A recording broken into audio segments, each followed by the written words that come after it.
Ika-27 kabanata.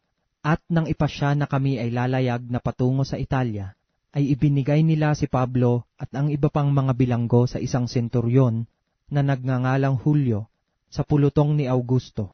At sa paglulan namin sa isang daong Adramento, napalayag sa mga dakong nasa baybayin ng Asya, ay nagsitulak kami na kasama namin si Aristarco, na isang taga-Macedonia mula sa Tesalonica.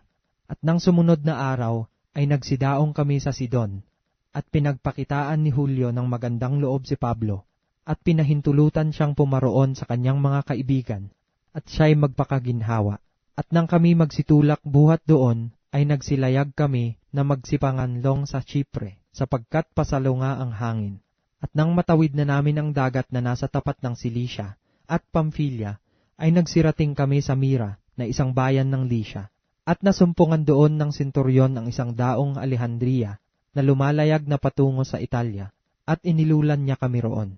At nang makapaglayag na kaming marahan ng maraming mga araw, at may kahirapan kaming nakarating sa tapat ng Nido, na hindi kami tinulutan ng hanging makasulong pa, ay nagsilayag kami na nagsipanganlong sa Kreta, sa tapat ng Salmon. At sa pamamaybay namin dito na may kahirapan, ay nagsidating kami sa isang dako na tinatawag na Mabubuting Daongan, na malapit doon ang bayan ng Lasea. At nang magugol na ang mahabang panahon, at mapanganib na ang paglalayag, sapagkat nakalampas na ang pag-aayuno, ay pinamanhikan sila ni Pablo. At sa kanila'y sinabi, "Mga Ginoo, nakikita ko na ang paglalayag na ito ay makapipinsala at magiging malaking kapahamakan, hindi lamang sa lulan at sa daong, kundi naman sa ating mga buhay."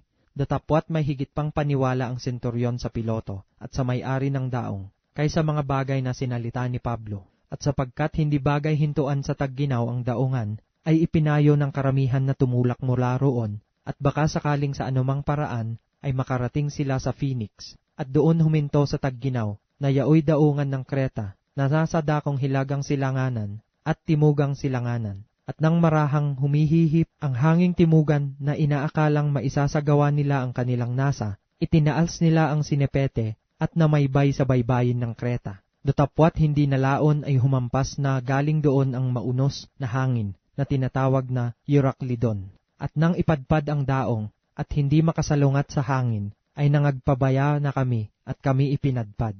At sa pagtakbo ng daong na nanganganlong sa isang maliit na pulo na tinatawag na Clauda, ay may kahirapan naming maitaas ang bangka. At nang maitaas na ito, ay nagsigamit sila ng mga lubid na tinalian ng ibaba ng daong. At sa takot na baka mapapadpad sa Sirte, ay ibinaba nila ang mga layag, at sa gayoy napaanod sila. At sapagkat lubhang nakikipaglaban kami sa bagyo, nang sumunod na araw, ay nangagsimula silang magtapon ng lulan sa dagat. At nang ikatlong araw ay kanilang ipinagtatapon ng kanilang sariling mga kamay, ang mga kasangkapan ng daong. At nang hindi sumisikat sa amin ang araw, ni ang mga bituin man ng maraming mga araw, at sumasa ibabaw namin ang isang hindi munting bagyo, ay nawala ang buong pag-asa na kami makaliligtas. At nang maluwat nang hindi sila nagsisikain, ay tumayo si Pablo sa gitna nila at sinabi, "Mga Ginoo, nangakinig sana kayo sa akin, at hindi umalis sa Kreta, at nailagan ang kapinsalaang ito at kapahamakan.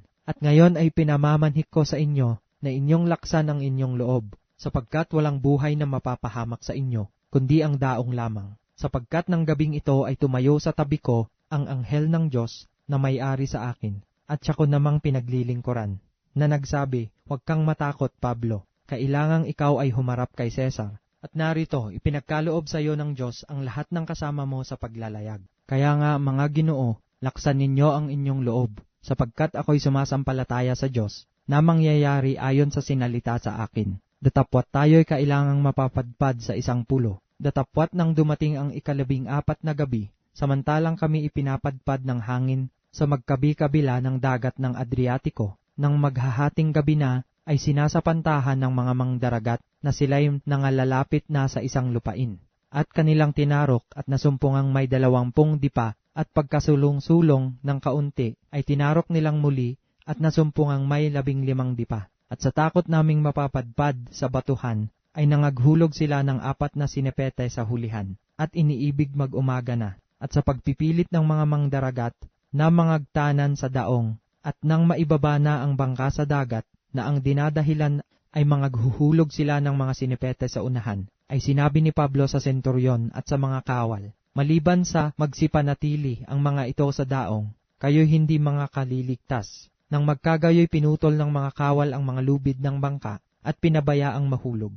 At samantalang nag-uumaga, ay ipinamanhik ni Pablo sa lahat na magsikain, na sinasabi, ang araw na ito, ang 14 na araw na kayo'y nangaghihintay at nangagpapatuloy sa hindi pagkain, na walang kinakaing anuman. Kaya nga ipinamamanhik ko sa inyo na kayo'y magsikain, sapagkat ito'y sa ikaliligtas ninyo, sapagkat hindi mawawala kahit isang buhok sa ulo ng sinuman sa inyo. At nang masabi na niya ito, at makadampot ng tinapay, ay nagpasalamat siya sa Diyos sa harapan ng lahat, at kanyang pinagputol-putol at pinasimulang kumain. Nang magkagayoy nagsilakas ang loob ng lahat, at sila na may pawang nagsikain din. At kaming lahat na nangasa daong ay 276 na kaluluwa. At nang mga busog na sila, ay pinagaan nila ang daong, na ipinagtatapon sa dagat ang trigo. At nang mag-umaga na, ay hindi nila makilala ang lupain. Datapwat nababanaagan nila ang isang luok ng dagat na may baybayin, at sila'y nangagsang usapan kung kanilang maisasadsad ang daong doon.